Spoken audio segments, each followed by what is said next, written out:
A paz do Senhor, que a bênção de Deus esteja sobre a sua vida. Mais uma vez, estamos aqui para postar mais um comentário de uma das nossas lições da CPAD, dessa feita a lição de número 2, de 8 de julho de 2018. É a segunda lição desse terceiro trimestre do ano de 2018, aí das lições da CPAD. A lição de hoje tem como título A Beleza e a Glória do Culto Levítico. Nessa lição nós estaremos estudando um pouco sobre o culto levítico, sobre a forma como este culto era prestado, para quem era este culto e as ordenanças divinas em torno do culto levítico. Então esse será o nosso tema, tratando da beleza e da glória do culto levítico. Em primeiro lugar, eu quero fazer uma observação que eu julgo ser muito importante, é que nós devemos ter consciência, enquanto cristãos, que o nosso culto deve ser único e exclusivamente para Deus. Nenhum outro ser, nenhuma outra pessoa, por mais importante que ela seja no nosso meio, ela merece culto. Essa é uma realidade, essa é uma verdade, melhor dizendo, que não deve fugir da nossa mente. O culto é único e exclusivamente para Deus. Nenhum outro ser, por mais destaque que ele tenha no meio da comunidade religiosa ou evangélica, especificamente falando, seja um pastor, seja um membro, seja um ancião, seja uma autoridade política, religiosa, alguém de destaque, o culto jamais deve se dirigir culto a essas pessoas. E nós percebemos que, com tristeza, que muitas das vezes, em dados momentos e ambientes de culto, nós temos visto cultos sendo prestado a homens, onde, no caso, o nome de Jesus ou Deus Todo-Poderoso, ele é apenas tomado como um pretexto, mas na verdade a pessoa que é destacada, o culto, é dirigido para homens.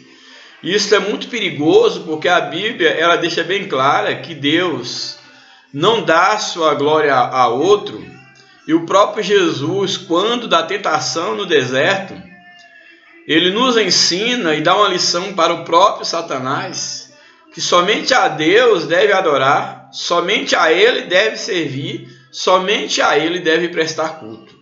Então eu chamo a tua atenção, principalmente você que exerce alguma liderança na igreja, que você tenha cuidado em saber que o culto, ele deve ser única e exclusivamente para Deus. Não se deve fazer culto para homenagear homens. Não estou aqui sendo radical no sentido que não possa se comemorar o aniversário de um irmão, seja qual for o irmão na igreja, ou até mesmo do pastor, honrar, no caso, o líder. Não estou dizendo nesse sentido. O que eu quero passar é que mesmo em um culto de aniversário, em um culto de gratidão pela vida de alguém, esse culto, ele deve ser bem claro que é um culto para Deus. E como sinal de gratidão por alguma bênção, por que não recebida, ou gratidão à vida de alguém. Mas o culto deve ser para Deus. E o que a gente observa num contexto atual é que, na verdade, faz-se culto para pessoas onde essa pessoa ela é endeusada, ela é idolatrada, ela é colocada num pedestal, onde a figura, a imagem da pessoa é exaltada, ela é glorificada, ela é colocada em primeiro plano, e na maioria das vezes, como falei a princípio, Deus é apenas um pretexto. Na época onde nós temos aí as moções de louvor, a própria ideia de uma moção de aplauso ou uma moção de louvor a um homem, seja uma autoridade, seja alguém de destaque, isso já é um tanto quanto perigoso dentro do ambiente do culto, uma vez que o único que deve ser exaltado no nosso meio, o único que deve ser destacado, que merece toda a nossa emoção de louvor, de aplauso, de adoração, de reverência, é o próprio Deus. Então faço esse primeiro destaque para que nós tenhamos consciência que qualquer culto que o centro não seja Deus, ele é rejeitado por Deus, ele ofende a santidade de Deus. Então, temos que ter cuidado. Pode-se denominar culto feito pelos jovens, pelos anciãos, senhores, senhoras. Já temos aí o culto rosa, o culto azul, etc. Agora, deve-se ter muito cuidado, porque em todos os cultos que fizermos, a principal e única bandeira deve ser a glória de Deus. O único motivo, a única razão de quando nós nos reunimos para cultuar, seja no ambiente da igreja ou no ambiente familiar, mas que vier apresentado com a ideia de culto, nós temos que ter consciência plena que culto, à luz da Bíblia, a despeito de toda a modernidade e das interpretações modernas que têm tentado se dar à Bíblia, ao culto, mas à luz radical da palavra de Deus, culto é prestado única e exclusivamente para Deus. Quero trabalhar um pouco, a lição aqui nos apresenta a definição de culto, para que a gente possa entender e estar consciente exatamente qual o sentido de ser do culto. E aqui a lição nos traz aqui um subsídio bíblico-teológico, aqui na lição do professor, e é bem interessante quando ele vai nos apresentar a questão de todo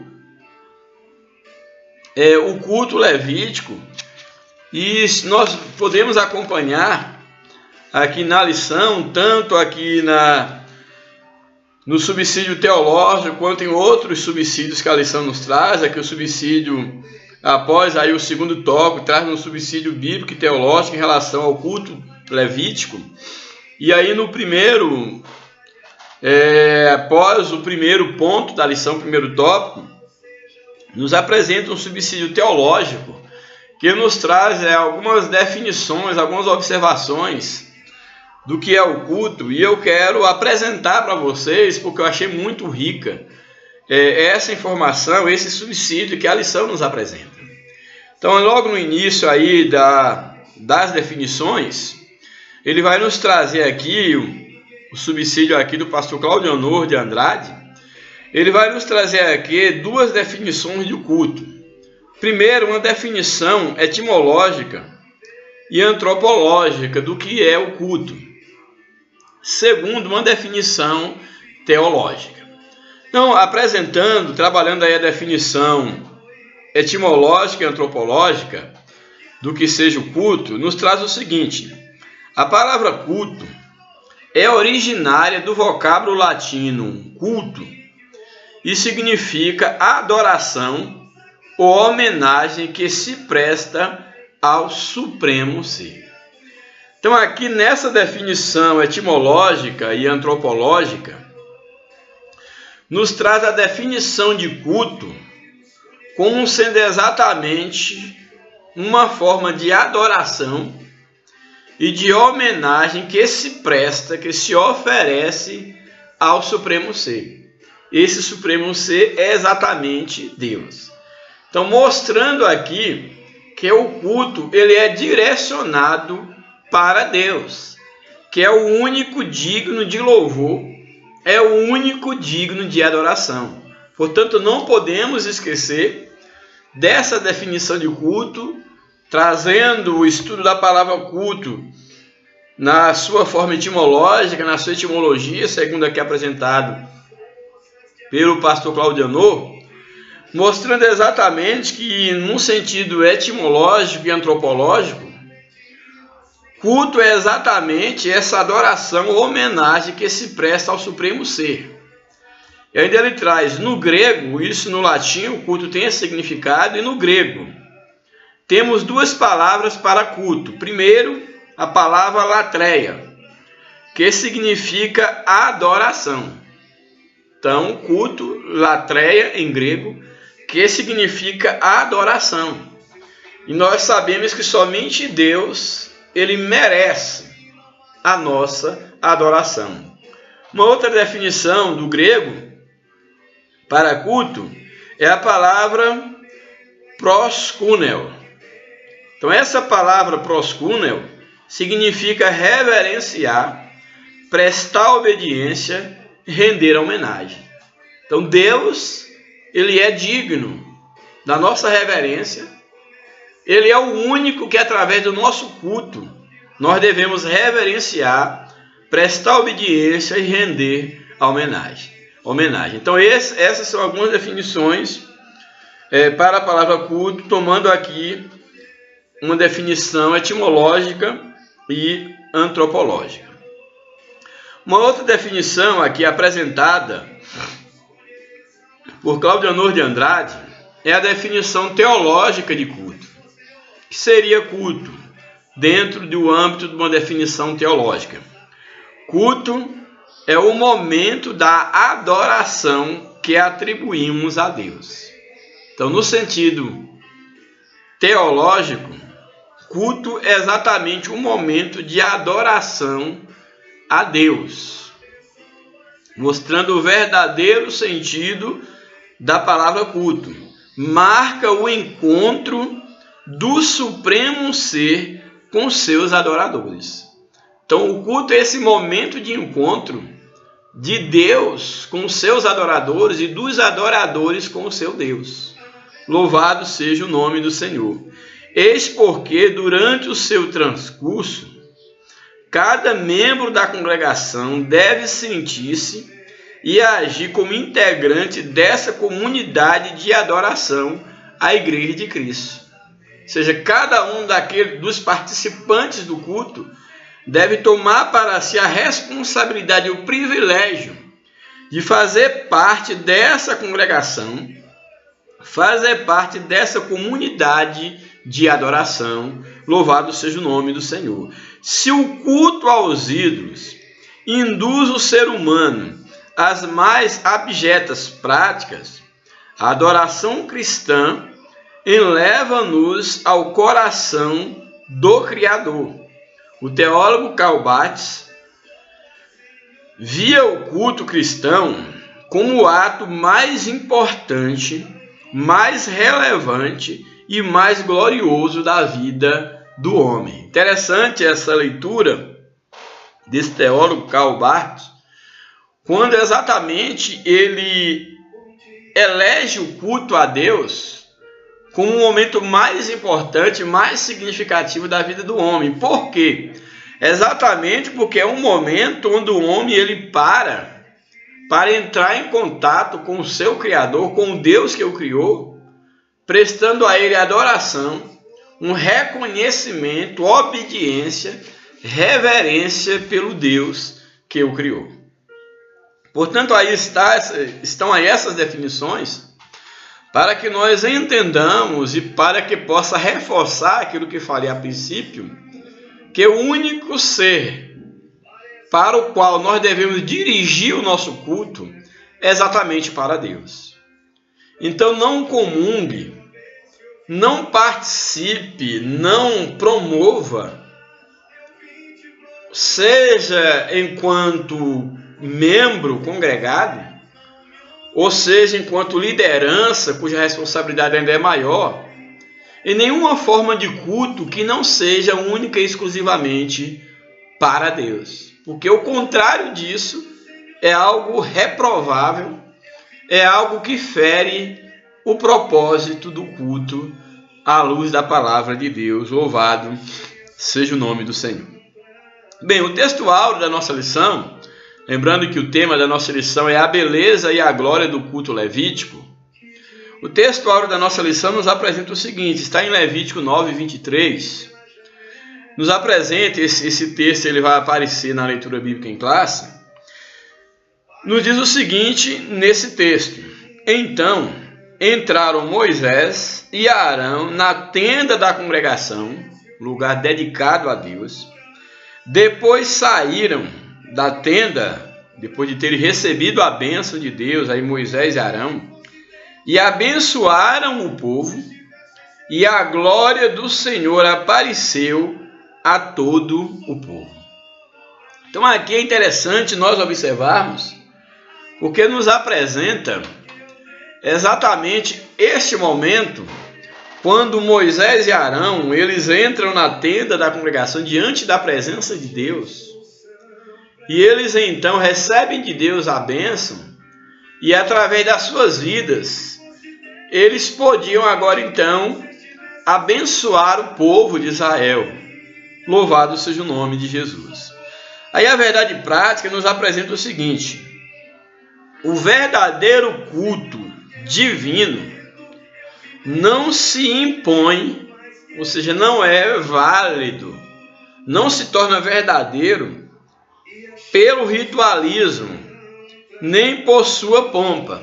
Isso aqui é interessante, essa observação, porque está dizendo que o verdadeiro culto a Deus, ele não se impõe, ele não se faz valer, ele não se faz verdadeiro meramente pelo aspecto ritualístico e por sua pompa, a sua glória, a sua grandeza aparente.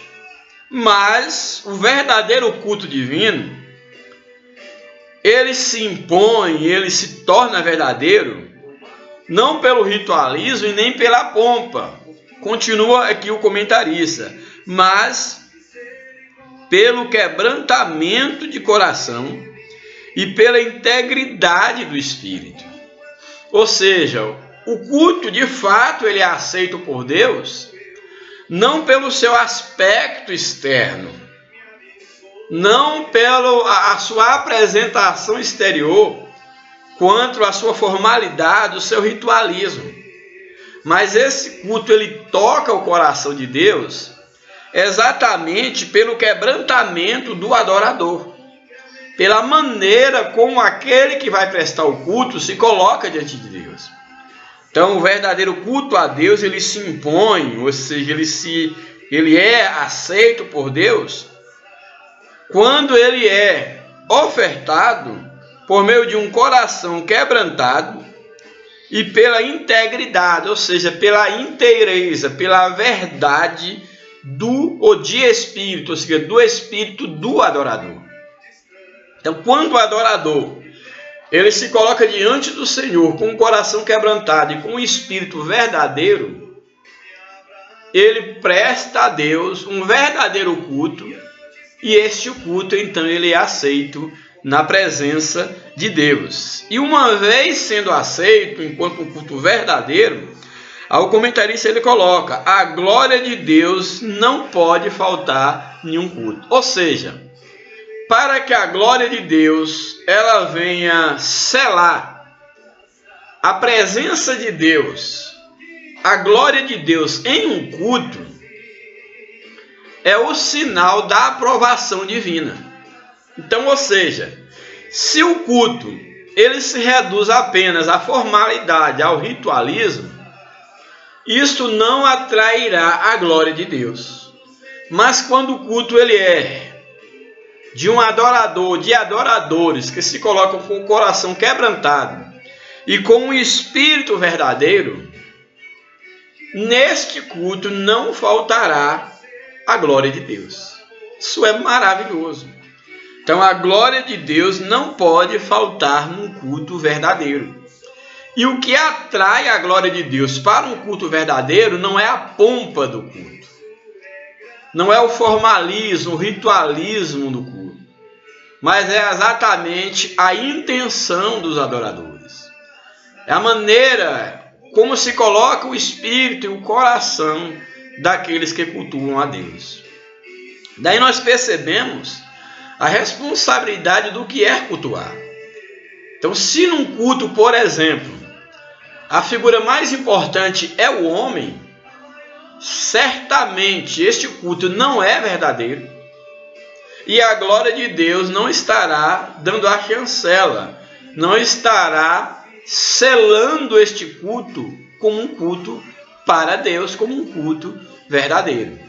Portanto, a glória de Deus, ela desce num culto, ela se manifesta num culto como sinônimo de aprovação de um culto que seja realizado, que seja oferecido, dedicado exclusivamente para Deus. Louvado seja o nome do Senhor. Daí nós temos que ter muito cuidado com os cultos que nós pensamos estar apresentando para Deus. Tanto no sentido coletivo, da coletividade, quando nós nos reunimos diante de Deus, quanto no sentido individual. Quando você está cantando, você está prestando um culto para Deus. Quando você está orando, quando você está pregando, quando você está ensinando. E aí você tem que ter consciência e você deve fazer uma autoanálise para que você possa se perceber enquanto um verdadeiro adorador ou não, quando do momento do culto. Porque muitas das vezes nós percebemos, principalmente na época das grandes festividades, que se preocupa muito com os detalhes da ornamentação, com o pregador que deva chamar, com os grupos, com ensaiar para cantar bonito. E tudo isso é importante, porque para Deus tem que ser o melhor possível. Mas muitas das vezes o que nós percebemos é que na maioria dos nossos cultos, e principalmente cultos festivos, é um momento onde a maioria das pessoas que ali estão é exatamente para se apresentarem. É o momento de eu exibir a minha melhor roupa. É o momento de uma sessão de fotografias. E na verdade o dono da festa, ele é praticamente esquecido. Aí a figura do homem aparece, homenageia-se um e o outro, exalta-se o trabalho de um e de outro, enche o ego, o orgulho das pessoas, e na verdade Deus praticamente não aparece. Quando na verdade nos nossos cultos, sejam eles festivos ou não, e todo culto deve ser uma festa para Deus, motivo de alegria, de regozijo, porque ele é para Deus. Quando na verdade nós deveríamos ter consciência que no nosso culto não é que Deus tem que aparecer um pouco, não. O nosso culto deve ser só para Deus. Mesmo sendo um culto de gratidão, mas é gratidão a quem? A gratidão ao dono do culto, a Deus, que deve ser o centro do culto e o centro da adoração. Louvado seja o nome do Senhor. Bem, aí Levítico, a leitura bíblica em classe, está no livro de Levítico, capítulo de número 9, os versos de número 15 até o verso de número 24. Este capítulo, esses versos aí do livro de Levítico, capítulo 9, vai estar retratando exatamente aí os primeiros sacrifícios dentro do regime do sacerdócio levítico. Aí é o primeiro sacrifício já dentro dessa instituição do sacerdócio levítico. Sabemos que antes disso, Arão, ele ofertava em relação ao povo, ofertas pelo povo, mas nesse momento aqui no capítulo 9, é o momento onde há uma oficialização do culto levítico, e nós temos aqui os primeiros sacrifícios nesse regime do sacerdócio levítico. E aqui esse capítulo número 9 vai retratar exatamente sacrifícios que estão sendo oferecidos pelo sacerdote, os sacerdotes e pelo povo. Bem, Levítico capítulo 9, versos 15 até o verso 24. O verso 15 nos diz o seguinte: depois fez chegar a oferta do povo e tomou o bode da expiação do pecado, que era pelo povo, e o degolou e o preparou por expiação do pecado como o primeiro. Verso 16. Fez também chegar o holocausto e o preparou segundo o ritual. 17. e fez chegar a oferta de manjares, e a sua mão encheu dela, e a queimou sobre o altar, além do holocausto da manhã. Depois degolou o boi e o carneiro em sacrifício pacífico, que era pelo povo. E os filhos de Arão entregaram-lhe o sangue que espargiu sobre o altar em redor. Verso 19. Como também a gordura do boi e do carneiro, e a cauda, e o que cobre a fressura, e os rins, e o redênio do fígado. Verso 20. E puseram a gordura sobre o peito, e ele queimou a gordura sobre o altar. Verso 21. Mas o peito e a espada à direita, Arão moveu por oferta de movimento perante o Senhor, como Moisés tinha ordenado. Verso 22. Depois, Arão levantou as mãos ao povo e o abençoou, e desceu, havendo feito a expiação do pecado, e o holocausto e a oferta pacífica. Versos 23. Então entraram Moisés, que foi o verso da leitura do texto áureo. Então entraram Moisés e Arão na tenda da congregação, e depois saíram e abençoaram o povo, e a glória do Senhor apareceu a todo o povo. Verso 24. Porque o fogo saiu de diante do Senhor, consumiu o holocausto e a gordura sobre o altar. O que vendo todo o povo jubilou e caiu sobre as suas faces.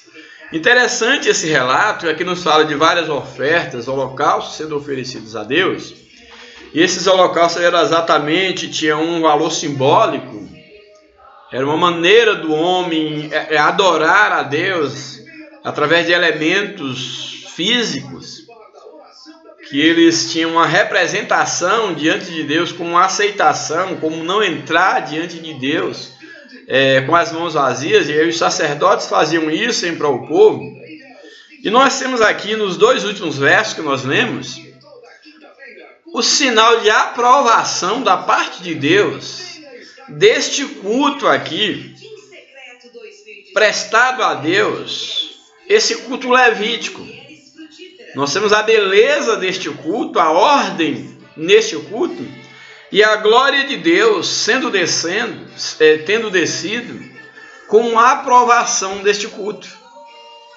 Como nos diz o título da lição, a beleza e a glória do culto levítico. E aqui nos apresenta o texto no verso 23, que entraram Moisés e Arão na tenda da congregação diante de Deus, para receber de Deus a bênção, para poder abençoar o povo, e depois saíram e abençoaram o povo. E quando eles saíram para abençoar o povo, nos diz o texto que a glória do Senhor apareceu a todo o povo. Isso é tão significativo, porque a glória de Deus, como havia dito no início, ao aparecer neste culto e abençoar o povo, descer sobre o povo, era exatamente o sinal da aprovação, da aceitação de Deus daquele culto.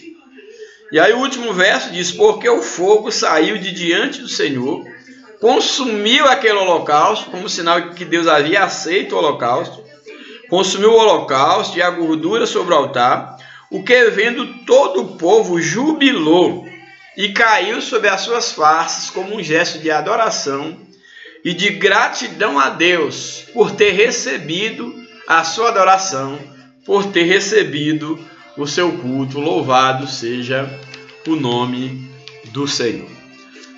Bem, vamos então agora para o comentário da lição. A introdução da nossa lição nos apresenta o seguinte: o que é o culto divino? Uma pergunta. Não é fácil responder a essa pergunta, pois o ato da adoração ao Deus único e verdadeiro temos de evitar, pois no ato da adoração ao Deus único e verdadeiro, temos de evitar dois extremos nesse ato de adoração. Quais são os dois extremos que se deve evitar? Primeiro, a informalidade profana e indecente. Deus, ele é um Deus de ordem, de decência, e devemos evitar no nosso culto a Deus a informalidade, a indecência, o apresentar a Deus de qualquer maneira. Se nos ambientes minimamente respeitáveis, nós temos que nos portar, até ter uma roupa adequada para entrarmos e sabermos como nos comportarmos, não deve ser diferente quando nós nos apresentamos diante de Deus para adoração e para a prestação de culto. Então aqui o texto nos apresenta que devemos evitar o extremo da informalidade profana e indecente. Quando eu digo aqui informalidade profana, não estou dizendo meramente no aspecto de uma roupa que deve ser adequada e deve ser adequada, mas é no sentido da própria reverência a Deus quando do culto. Eu posso, por exemplo, estar com uma roupa simples, suponhamos uma camiseta e uma calça jeans, e estar reverente diante de Deus, mas eu posso estar de paletó e gravata e sendo irreverente.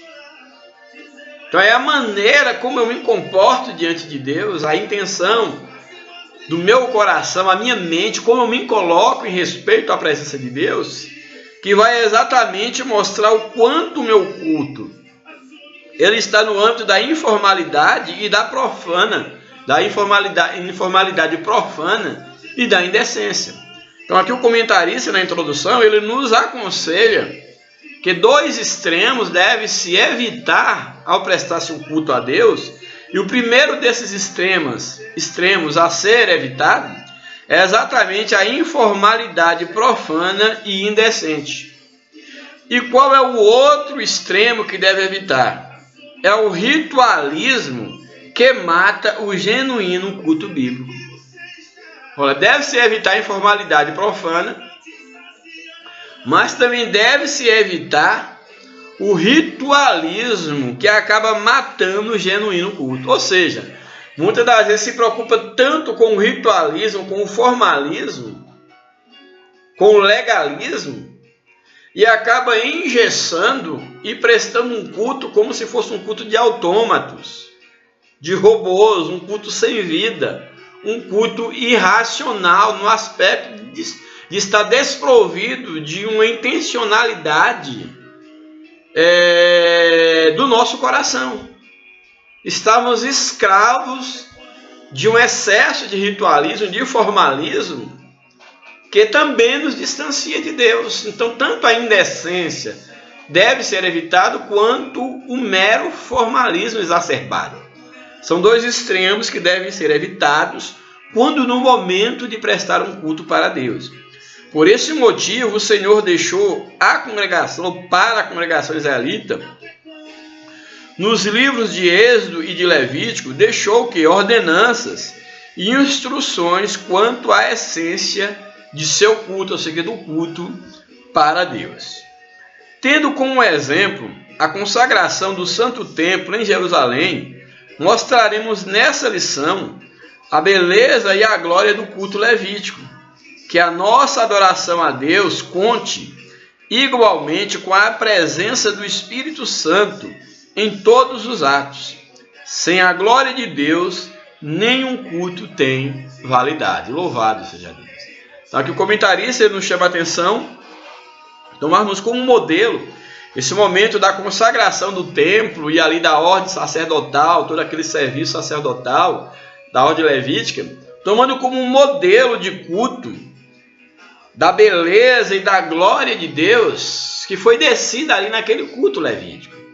E nos chama a atenção aqui no final da introdução para a grande verdade, que sem a glória de Deus, nenhum culto tem validade. Então, por maior pompa que tenha um culto, se não tiver a Shekinah de Deus, se a glória de Deus não for o sinal da aprovação, este culto não tem validade alguma. Bem, o primeiro tópico da nossa lição nos apresenta o culto no Antigo Testamento, como era o culto na Antiga Aliança. Vejamos o que é o culto divino e o seu desenvolvimento na era patriarcal, no período de Moisés, no tempo de Davi e de Salomão e após o cativeiro babilônico. Aí o primeiro subtópico desse tópico traz definição. Vai dar aqui uma definição, nós já vimos, mas vai apresentar uma definição aqui de culto. Uma definição aqui mais teológica. O culto divino é o serviço amoroso, voluntário e exclusivo que Deus requer de cada um de suas criaturas morais, ou seja, de anjos e de homens, muito particularmente de Israel no Antigo Testamento e agora da Igreja, para que todos, em todos os lugares e tempos, glorifiquem-no como Criador, Senhor e mantenedor de todas as coisas, que é muito interessante. O texto nos apresenta que o culto divino, o culto a Deus, exatamente deve constituir-se num serviço amoroso. Então Deus, ele não aceita nada da nossa mão cuja motivação não seja o amor a Ele. O que nos diferencia dos demais seres criados é exatamente a consciência e a possibilidade de amar ou odiar a Deus. E aquele que se aproxima de Deus, ele deve fazê-lo por amor a Deus, não por uma mera obrigação. Que o grande problema de Israel na Antiga Aliança é não entender o porquê do culto. E aquilo que era belo, aquilo que era aceitável a Deus, com o passar do tempo, se transformou numa mera obrigação, num mero formalismo. E aí veio a rejeição da parte deles. A ponto que, dentro de um contexto histórico de pecado, de desobediência a Deus, o templo ser destruído. E toda a forma de culto ser extinta. Então nós temos aqui que a definição do culto divino é um serviço, o privilégio de servir, que seja um serviço amoroso por amor, um serviço voluntário, não por obrigação, mas tem que se querer cultuar a Deus, serviço voluntário. E olha que nós estamos agora, principalmente na nova aliança, nós temos que ter consciência maior ainda disso. Então, um serviço voluntário e um serviço exclusivo. Aquilo que falei a princípio, culto é exclusivo para Deus. Não cabe um outro ser no culto a não ser Deus. Então, o culto divino tem que ter essas características. Ser um culto, ser um serviço para Deus, e que esse serviço seja amoroso, voluntário e exclusivo, porque é o que Deus requer das suas criaturas morais, dos anjos e dos homens.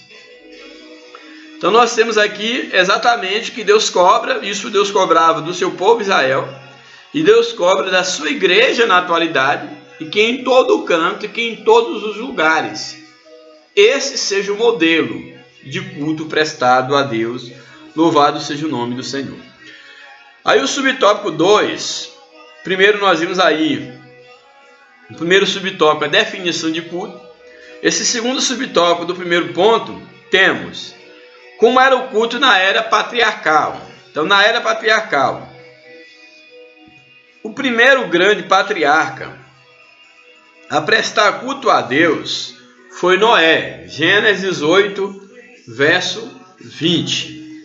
Então, Gênesis 8, no verso 20, temos aqui o primeiro patriarca prestando um culto a Deus, e ele serve exatamente de um marco para a adoração. Então, Gênesis 8, 20, temos aqui Noé prestando culto após ele ter saído ali da arca após o dilúvio.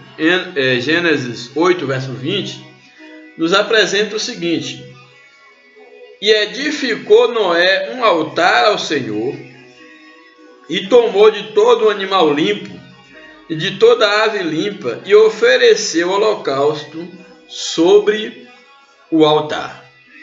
Então aqui Noé, ao sair da arca, após o dilúvio, a primeira coisa que ele faz é um altar ao Senhor e ele vai cultuar ao Senhor. Motivo ele tinha de sobra. Deus havia poupado a sua família para que através dele e da sua família uma nova geração pudesse ser formada para a adoração a Deus. E Noé, exatamente, ele vai ter esse cuidado de estar inaugurando nesse novo período, nessa nova era pós-diluviana, ele está inaugurando o culto a Deus, onde ele oferece sacrifício desses animais limpos. Ele está exatamente oferecendo a Deus, prestando a Deus um verdadeiro culto. Abraão, Isaque e Jacó também construíram altares para adorar o Senhor, que os chamara a constituir a nação profética, sacerdotal e real por excelência. Então temos esses demais patriarcas, a exemplo aqui de Abraão, Isaque e Jacó, também cultuando a Deus. Louvado seja o nome do Senhor. Subtópico 3. No período de Moisés, Deus, através de Moisés, entregou ao seu povo leis e instruções para que o povo cultuasse, para que o seu culto passasse da informalidade a uma etapa mais teológica, litúrgica e congregacional. Daqui é interessante, vou reler. No período de Moisés, Deus, através de Moisés, entregou ao seu povo leis e instruções para que o seu culto passasse da informalidade a uma etapa mais teológica, mais organizada, litúrgica e congregacional. Êxodo, capítulo 12. Vamos ver aqui essa referência. Êxodo, capítulo 12, versos 21 a 26. Nós temos aqui essa referência desse estabelecimento, dessa organização do culto no período mosaico. Êxodo 12, versos 21 a 26.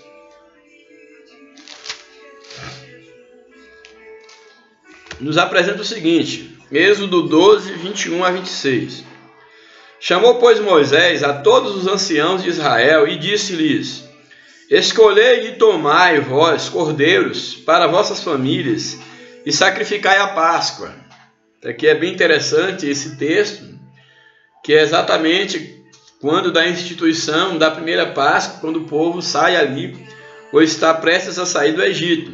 Então tomai um molho de sopo, molhai-o no sangue que estiver na bacia, lançai-o nas vergas da porta, em ambas as ombreiras, do sangue que estiver na bacia. Porém, nenhum de vós sair da porta da sua casa até amanhã, porque o Senhor passará para ferir os egípcios. Porém, quando vir o sangue na verga da porta, e ambas as ombreiras, o Senhor passará aquela porta, e não deixará o destruidor entrar em vossas casas para vos ferir. Portanto, guardai isso por estatuto para vós e para vossos filhos para sempre. E acontecerá que, quando entrardes na terra que o Senhor vos dará, como tem dito, guardareis este culto. Louvado seja o nome do Senhor. Guardareis este culto. E acontecerá que, quando vossos filhos vos disser: que culto é esse o vosso? Verso 27. Então direis: este é o sacrifício da Páscoa ao Senhor, que passou as casas dos filhos de Israel no Egito, quando feriu os egípcios e livrou as nossas casas. Então o povo inclinou-se e adorou. Então temos aqui Moisés instituindo o culto. A Páscoa como esse primeiro sinal desse retorno agora de Israel, que retornava para a sua terra, rumo à terra prometida. E exatamente a saída de Israel do Egito, ela é marcada com este culto, com essa celebração, primeira celebração da Páscoa, que era o sinal, uma festa de libertação, que comemorava a libertação do Egito para Deus. E isso é marcado exatamente com a instituição de um culto. E aqui a Páscoa, que deveria ser repetida como um memorial eterno. A partir daí, estabelece-se as festividades sagradas, como a Páscoa, o dia da expiação. Agora, não somente as famílias, mas todo o povo é intimado a cultuar ao Senhor. Não mais aquelas famílias isoladas, mas o povo de Israel é intimado a cultuar ao Senhor. Quarto subtópico, no tempo de Davi e Salomão. Até a ascensão de Davi como rei de Israel, a música, antes de Davi, a música não era utilizada no culto divino. Imagina a riqueza que trouxe o culto, a inserção da música no culto a partir de Davi. Então, olha o que o texto nos apresenta. O cântico de Miriam e de Débora constituíram manifestações espontâneas que precederam a inserção da música na liturgia do Santo Templo. Mas, como o rei Davi, que também era Davi um profeta, um salmista, um músico, a celebração oficial ao Senhor foi enriquecida com a formação de coros e instrumentos musicais. Isso é muito importante. Os próprios salmos, eles eram cantados. E Davi introduz isso. A questão dos instrumentos, do coro no culto, enriquecendo a adoração, enriquecendo o culto a Deus. Aí em 1 Crônicas 15, 16, nos diz o seguinte: E disse Davi aos príncipes dos levitas, que constituíssem a seus irmãos os cantores, com instrumentos músicos, com aludes, harpas, símbolos, para que se fizessem ouvir, levantando a voz com alegria. Então aqui temos a inserção, a instituição de cantores, de coro, de instrumentos no culto, na adoração, através aqui da figura desse cantor, desse músico, desse salmista, que é o salmista Davi. Então, buscando sempre a excelência do culto divino, o rei Davi inventou e fabricou, inclusive, diversos instrumentos musicais para enriquecer o culto. Nós sabemos que hoje, na nova aliança, no nosso culto, a gente não há nem como conceber um culto sem o louvor, um culto sem a música. Porque a música, ela acabou se constituindo uma das formas mais prazerosas de louvor e de culto a Deus. Que nós sabemos que há momentos que o único recurso que nos resta é a música. E eu tenho para mim que a música vai onde muitas das vezes outras manifestações não conseguem ir. Há momentos que não temos força sequer para orar, para falar ou até mesmo para cantar, mas nós podemos ouvir um cântico, um louvor, podemos nos elevar a Deus através de um louvor, seja nós cantando ou ouvindo alguém cantar. Então a música, na adoração, no culto, ela é algo fundamental, é algo divino, mas nós temos que ter consciência que com todos os elementos do nosso culto, a música, ela tem que ser para Deus. A música não deve ser utilizada para poder exibir a minha capacidade vocal, para exibir o meu talento e impressionar as pessoas, ou até mesmo querer impressionar Deus porque eu sei cantar bem. Não. A nossa música no culto, na adoração, deve ser o nosso coração, a nossa alma, o nosso espírito cantando para Deus. Louvado seja o nome do Senhor. Salomão dedicou-se igualmente ao enriquecimento litúrgico e musical na adoração divina. No auge do Santo Templo, a liturgia hebraica impressionava por sua beleza e arte. Olha a glória do templo ali de Salomão, o verdadeiro. Ezequias também destaca-se pelo zelo ao culto ao Senhor. Então Davi, Salomão, Ezequias são zelosos para que se tenha um culto grandioso para Deus. Subtópico 5º. Após o cativeiro babilônico, como foi esse culto? Olha, em 1586 a.C., os judeus foram levados em cativo à Babilônia, onde permaneceram por 70 anos, como está em Jeremias 25, verso 11 e 12. Nesse período, pelo que inferimos do Salmo 137, a adoração divina foi praticamente esquecida. Então, no momento do cativeiro babilônico, que era uma consequência da vida pecaminosa do povo, por causa do pecado, que eles foram levados para o cativeiro babilônico, nós temos que nesse período, aí o Salmo 137 registra, que basicamente o povo parou de cultuar a Deus, de louvar a Deus. Salmo 137 nos apresenta o seguinte, muito lindo esse salmo. Junto aos rios da Babilônia, o povo ali na Babilônia cativo, junto aos rios da Babilônia nos assentamos e choramos, lembrando-nos de Sião, nos salgueiros, nessas árvores, nos salgueiros que há no meio dela, penduramos as nossas harpas, as harpas penduradas, o instrumento de louvor, de adoração, fazia parte do culto a Deus. Penduramos as nossas harpas, porque aqueles que nos levaram cativos nos pediam uma canção, e os que nos destruíam, ou nos destruíram, que os alegrássemos dizendo, canta-nos um cântico de Sião. Verso 4. Mas como entoaremos o cântico do Senhor em terra estranha? Ou seja, como iremos louvar a Deus se nós nos afastamos de Deus?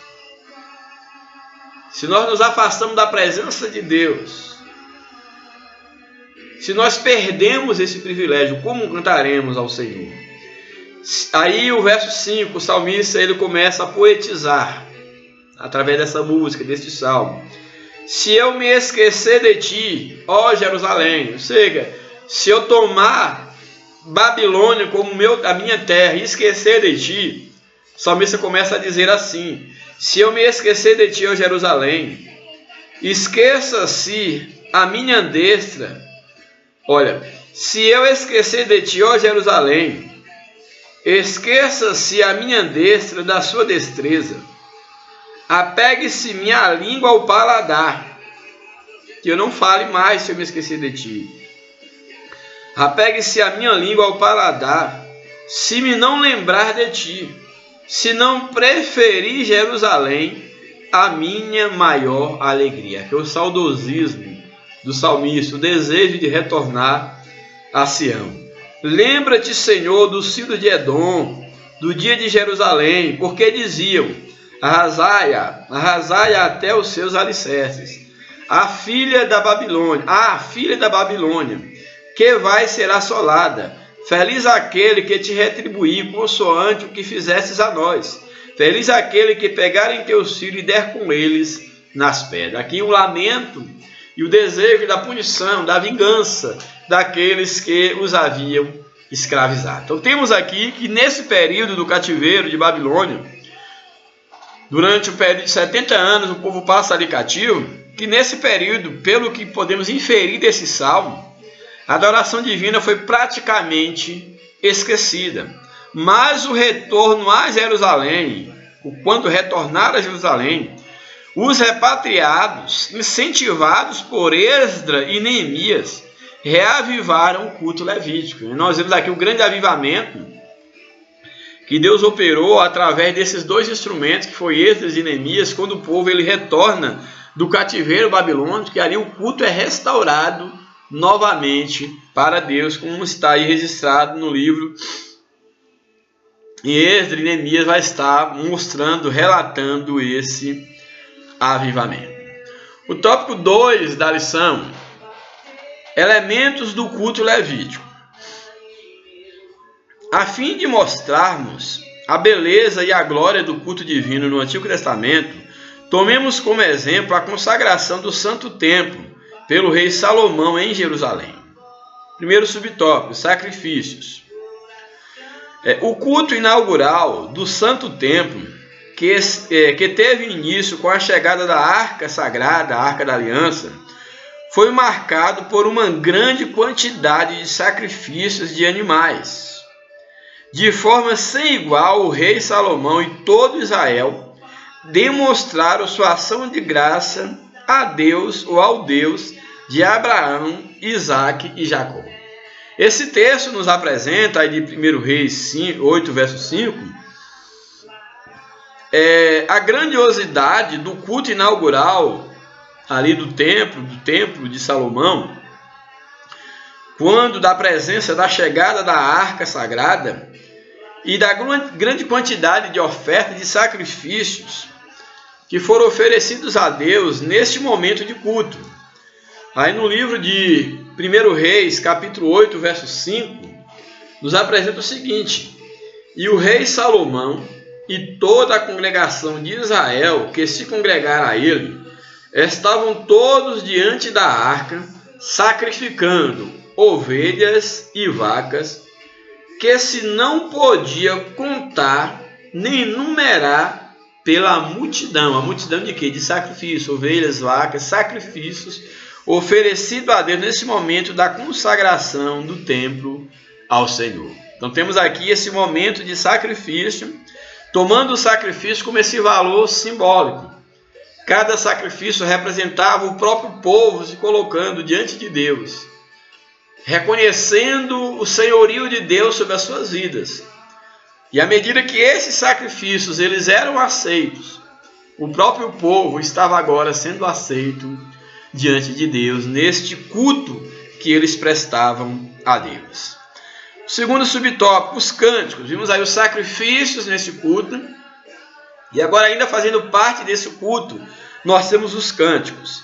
Em seguida, os cantores e músicos puseram-se a louvar ao Senhor, entoando provavelmente os cânticos de Davi e outros salmistas, e que outros salmistas haviam compostos. Aí em 2 Crônicas, capítulo 5, vai nos relatar sobre isso. 2 Crônicas, capítulo 5, vamos ver o que nós temos aí. 2 Crônicas 5,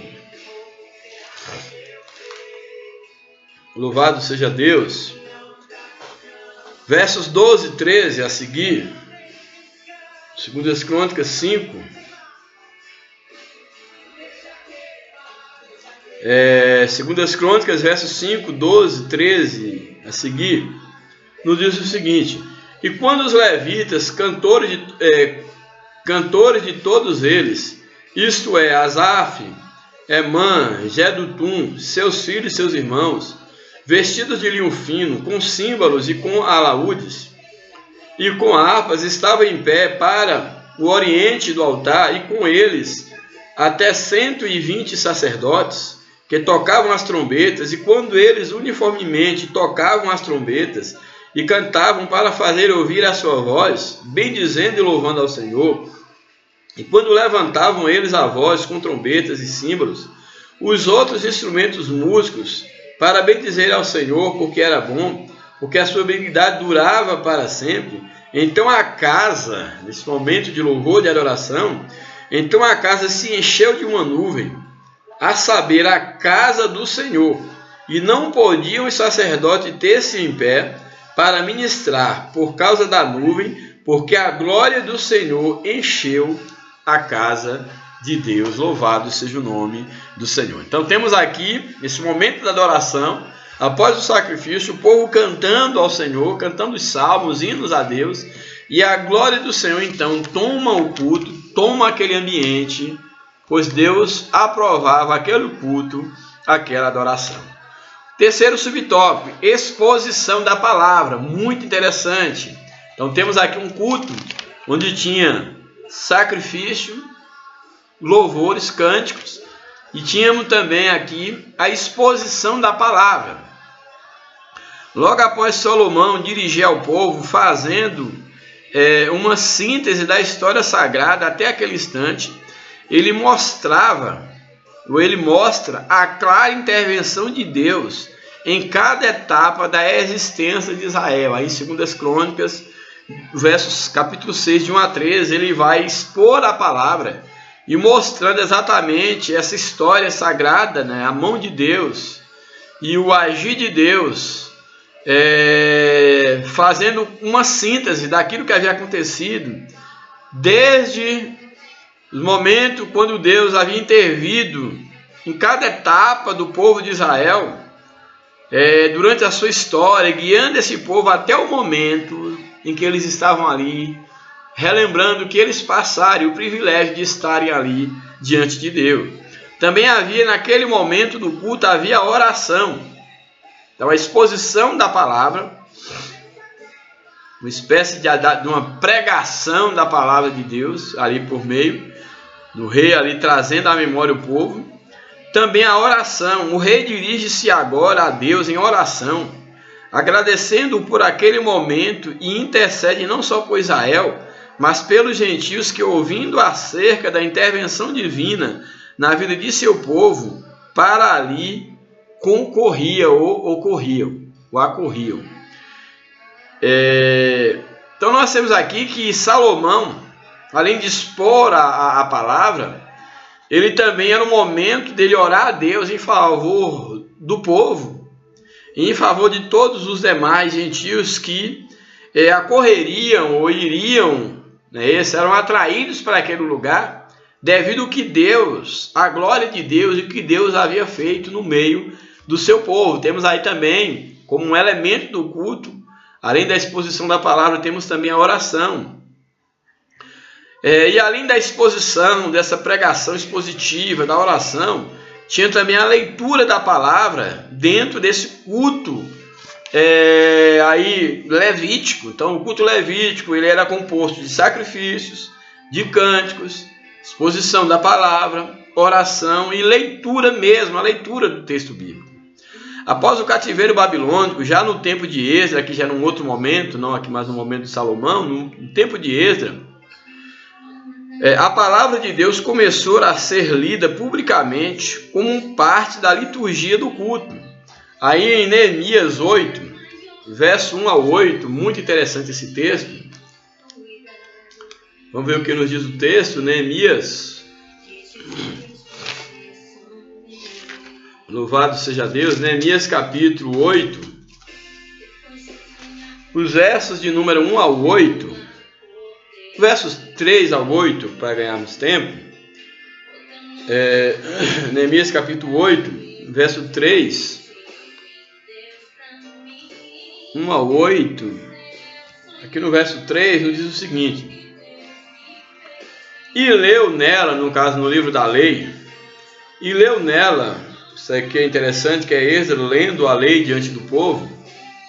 Então, Esdras então vai ler, e nos diz o texto: e leu nela diante da praça, que estava diante da porta das águas, desde a alva, desde o amanhecer, até o meio-dia. Esdras estava lendo a lei e o povo ali atento. Desde a alva até o meio-dia, perante homens e mulheres e sábios, e os ouvidos de todo o povo estavam atentos ao livro da lei. A valorização seria que tivéssemos essa disposição para nos colocar diante da palavra de Deus. Então ele estava ali lendo e também, é claro, explicando, ele enquanto escriba. Ele lendo no livro da lei. E Esdras, o escriba, estava sob um púlpito de madeira que fizeram para aquele fim. E estava em pé junto a ele, à sua mão direita, Matitias e Sema, e Anaías, e Urias, e Uquias, e Maacéias, e à sua mão esquerda, Pedaías, e Misael, e Malaquias, e Assum, e Rasbadana, e Zacarias, o Mesulão. E Esdras abriu o livro perante os olhos de todo o povo, porque estava acima, no lugar mais alto de todo o povo. E abrindo ele, todo o povo se pôs em pé. E Esdras leu, e Esdras louvou o Senhor, o grande Deus, e todo o povo respondeu: Amém, Amém, levantando as mãos e inclinando-se, e adoraram ao Senhor com o rosto em terra. E Jesua, e Beni, e Serabias, e Jami, e Acube, e Sebatá, e Odias, e Maacéias, e Quelita, e Azarias, e Josabade, Anã e Pelaías e os levitas ensinavam ao povo a lei. À medida que ia lendo, os levitas iam explicando, e o povo estava no seu posto. E leram o livro da lei de Deus e declararam, explicando o sentido. Era uma aula, uma leitura explicativa. Fazia que, lendo, se entendesse. E Neemias, que era o Tirzata, e o sacerdote Esdras, o escriba, e os levitas que ensinavam o povo, disseram a todo o povo: Este dia é consagrado ao Senhor vosso Deus, pelo que não vos lamenteis, nem choreis, porque todo o povo chorava ouvindo as palavras da lei. Então aqui foi necessário que os líderes consolassem o povo, porque houve um quebrantamento muito grande ao ouvirem a lei do Senhor, que eles choravam, lamentavam, prostravam-se ao chão, a ponto de Neemias, Esdras, os demais sacerdotes aconselharam que não deveriam estar chorando, lamentando, porque aquele era um dia de festa, um dia de alegria pela aprovação e a presença de Deus no meio do povo. Então temos aí exatamente essa parte que apresentamos, a leitura da palavra de Deus. Então nesse período os sacerdotes puseram-se também a explicar a lei de Deus. Antes disso, a leitura das Escrituras limitava-se ao monte Gerizim Ebal. Aqui mostra que antes desse período, onde todo o povo teve acesso à leitura da Bíblia, essa leitura, no caso da lei, era algo mais restrita ao monte Gerizim, ao monte Ebal, lugares específicos, e aqui nesse momento não. A leitura ela é feita diante de todo o povo publicamente. Louvado seja Deus. E o subtópico 6º desse ponto, o culto levítico, fala sobre a bênção. No caso, no culto, o culto levítico era encerrado com a bênção arônica, que era a bênção que se dava, essa bênção sacerdotal para o povo. Então, ao serem abençoados, os filhos de Israel conscientizavam-se de que eram propriedade particular do Senhor. Então, essa bênção arônica ela é muito linda, que temos aqui esse roteiro do culto levítico, que era composto de quê? Recapitulando, de sacrifício, de cânticos, e nós temos o nosso sacrifício, que é o nosso próprio corpo, é um sacrifício vivo. Nós entramos diante de Deus com um sacrifício feito por Jesus, e em Cristo nós entramos com esse sacrifício. Então aqui na Antiga Aliança havia o sacrifício, havia os cânticos, havia a exposição da palavra, a oração, a leitura da palavra, e finalmente uma bênção arônica sobre o povo. Está aí no livro de Neemias, capítulo 6. Louvado seja Deus. Vamos ver o que nos apresenta aí o livro de Neemias. Esdras, Neemias. Neemias no capítulo 6, verso 22 a 26. Neemias 6, verso 22 até o verso de número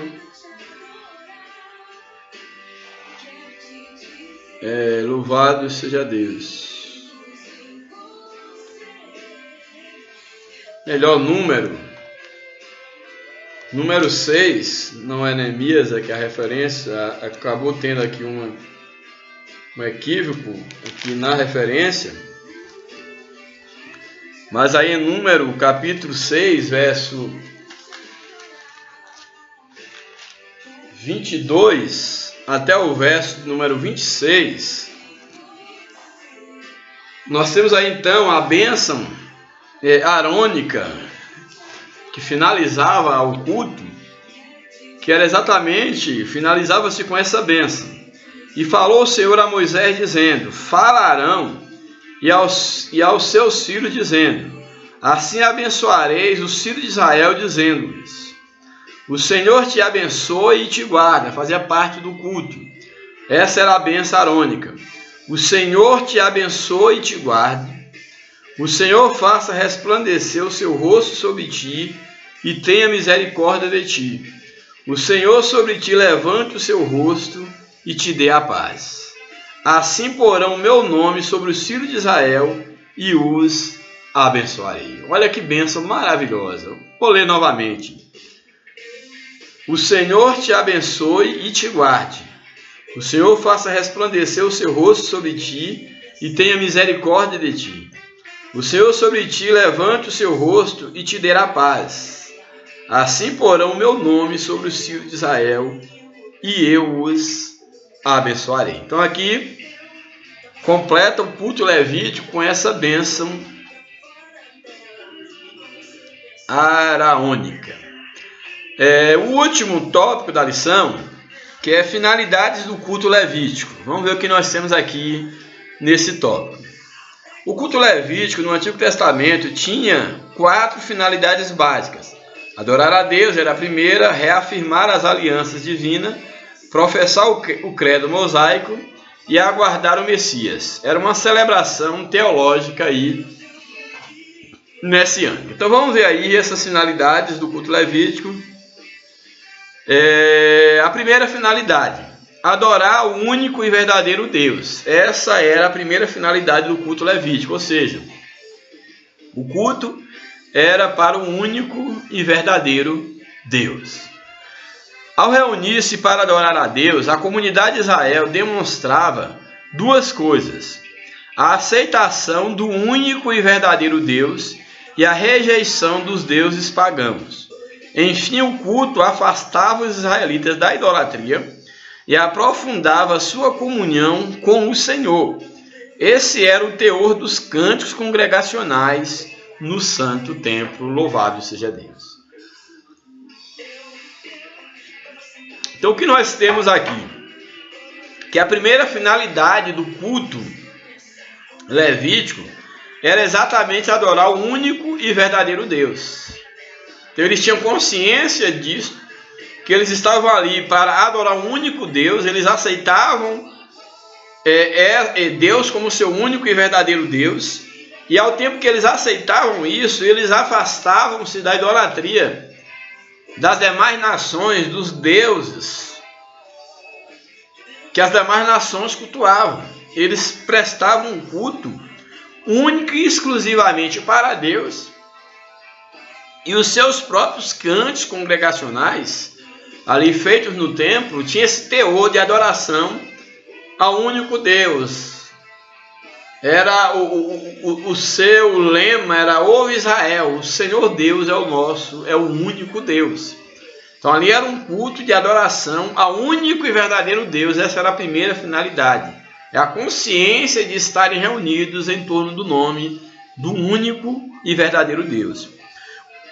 Uma outra finalidade do culto levítico: reafirmar as alianças antigas, a aliança que seus pais tiveram com Deus. A cada culto eles estavam reafirmando essas alianças. No culto levítico, os filhos de Israel professavam as alianças que o Senhor firmara com Abraão, Isaque, Jacó e Davi.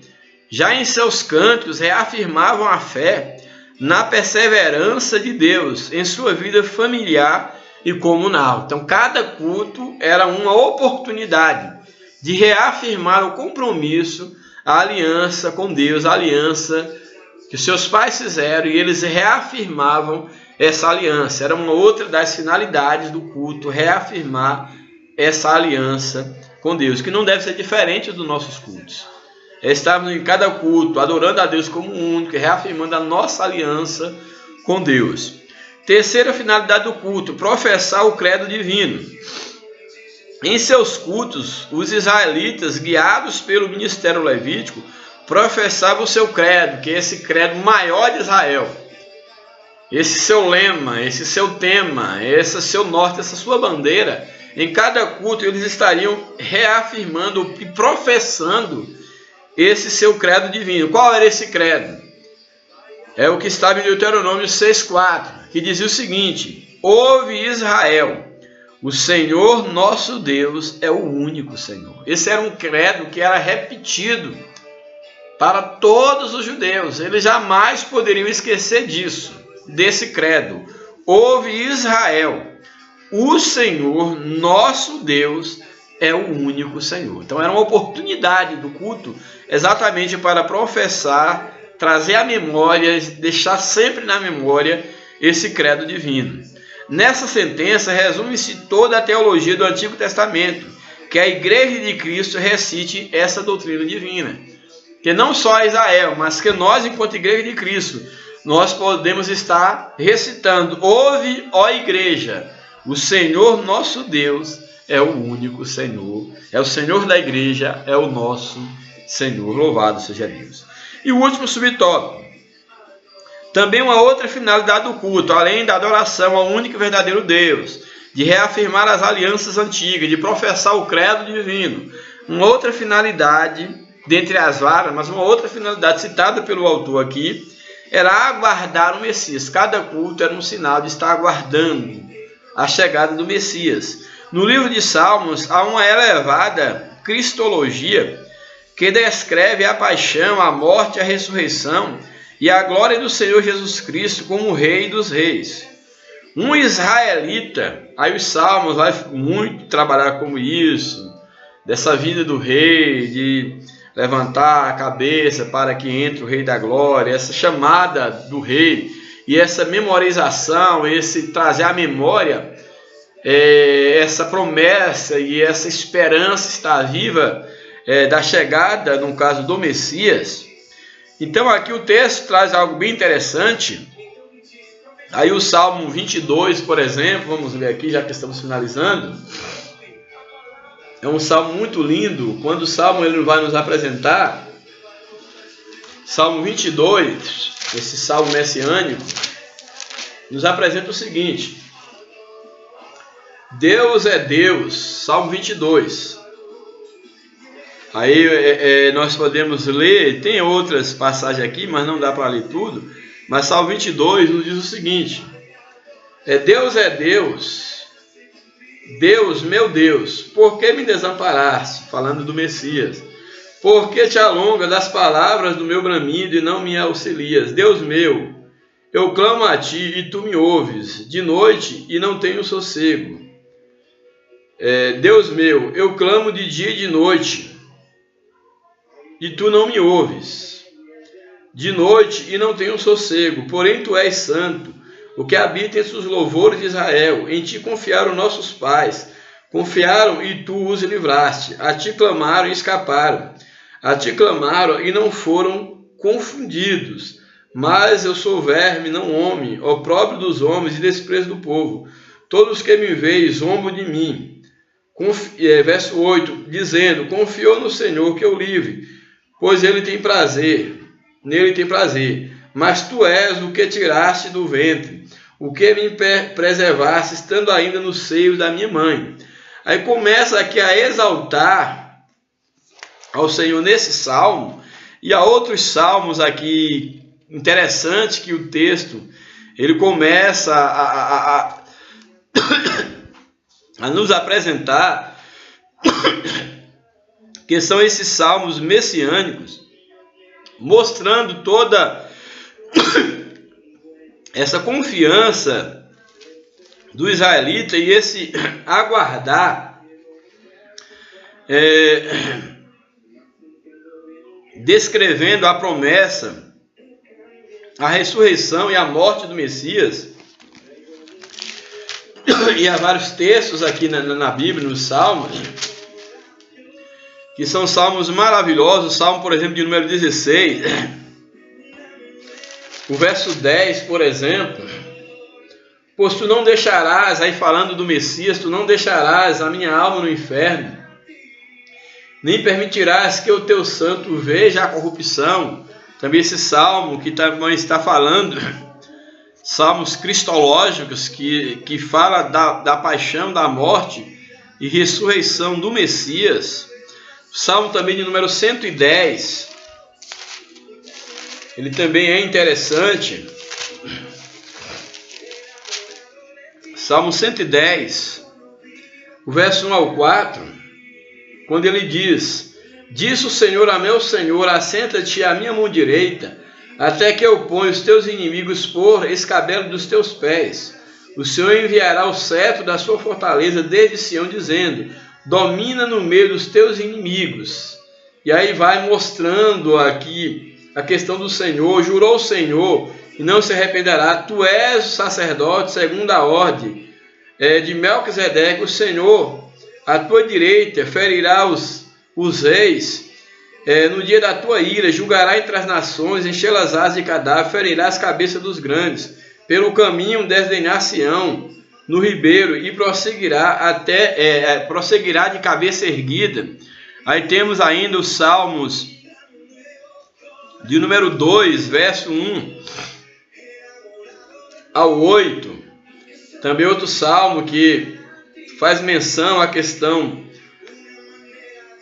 do Messias, Salmos 2, verso 1 ao 8, quando diz: porque se amontina as nações, imaginam coisas vãs, os reis da terra se levantam e os príncipes juntos se murmuram contra o Senhor e contra o seu ungido, falando aí do Messias ungido, dizendo: rompamos as suas ataduras e sacudamos de nós as suas cordas. Aquele que habita no céu se rirá, o Senhor zombará deles, então lhes fará na sua ira e no seu furor os confundirá. Eu, porém, ungi o meu rei sobre o meu santo monte de Sião, recitarei o decreto. O Senhor me disse: tu és o meu filho, hoje te gerei. Aí começa a exaltar: pede-me e te darei as nações por herança e os fins da terra por tua possessão. Então nós temos aqui todos esses salmos e outros textos da Bíblia, fazem parte aqui da finalidade do culto levítico, onde eram lidos esses salmos, exatamente aguardando o Messias, apontavam para essa promessa do aguardo do Messias. Então é interessante nós observarmos por que a leitura desses textos. Porque esses elementos aqui mostram a finalidade do culto levítico e nós podemos fazer uma aplicação para o culto na nova aliança. Primeira finalidade do culto levítico: adorar o Deus único e verdadeiro. Deve ser a finalidade do culto na nova aliança. Uma outra finalidade: reafirmar as alianças antigas. Também devemos a cada culto reafirmar a nossa aliança com Deus. Uma outra finalidade: professar o credo divino. O Senhor é o único Senhor. Também nós devemos a cada instante do nosso culto estar professando que o Senhor, Ele é o nosso Deus, Ele é o único Senhor. Também aguardar o Messias. A cada culto que nós prestarmos a Deus, temos que ter por finalidade estar profetizando, anelando a volta do Messias. Então são elementos que identificam a finalidade de um culto, que nos faz entender mais uma vez que a semelhança da beleza, da glória e da finalidade do culto levítico, onde tudo era feito para Deus, da mesma maneira deve ser o culto na nova aliança. Nós temos que ter consciência que o nosso culto deve ser profético, no sentido de anelar a volta, de pregar a volta de Cristo. E o nosso culto ele deve ser totalmente cristocêntrico. Ele deve ser teocêntrico, Deus estando no centro, porque tudo é dele, por ele e para ele, inclusive o nosso culto. E a conclusão da lição nos apresenta o seguinte: os filhos de Israel não souberam cultuar a Deus como ele o requer de cada um de nós. Por isso, deixaram-se contaminar pelo formalismo. Infelizmente, toda a beleza do culto judaico, com o passar do tempo, eles caíram num formalismo e desaprenderam a cultuar a Deus. E devemos ter muito cuidado. Nós sabemos que em muitos lugares os cultos não passam de um enfado para Deus, de um formalismo. E da mesma forma como Deus, num tempo, por meio do profeta, ele reprovava o culto do povo, pedindo que ele tirasse dos seus ouvidos aquele barulho dos louvores, das orações, que aquilo já o incomodava. Exatamente, muitos, infelizmente, na atualidade estão nessa mesma prática. Cultos que já não adoram a Deus, mas que incomodam o Senhor. E aqui o texto ele é muito importante quando aqui na conclusão o comentarista nos apresenta que os filhos de Israel não souberam cultuar a Deus como ele o requer de cada um de nós. Por isso deixaram-se contaminar pelo formalismo, Apesar de sua rica e significativa liturgia, adoravam a Deus apenas com os lábios. Como Deus disse, esse povo me adora, me exalta com os lábios, mas o coração está distante de mim, pois o seu coração achava-se distante do Deus de Abraão. Então, adoremos a Deus em espírito e em verdade. Apresentemos ao Senhor o nosso culto racional, um culto com consciência. Se quando nós estamos no ambiente do culto, temos consciência que estamos diante da presença de Deus e que o nosso culto não é para homem, o nosso culto é para Deus. Louvado seja o nome do Senhor. Quando cultuamos verdadeiramente a Deus, sua glória jamais faltará. Então, quer ter um sinal de um culto aprovado por Deus? O sinal é a glória de Deus no nosso culto. Que Deus nos abençoe, que Deus continue conosco, que nós possamos entender a cada dia o porquê nós somos criados, qual a nossa finalidade, qual o objetivo das nossas reuniões, qual o objetivo do nosso culto, que deve ser única e exclusivamente para louvor e adoração do nosso grande Deus. Que Deus abençoe, um grande abraço, a paz do Senhor, que o Espírito de Deus continue falando no teu espírito. Amém.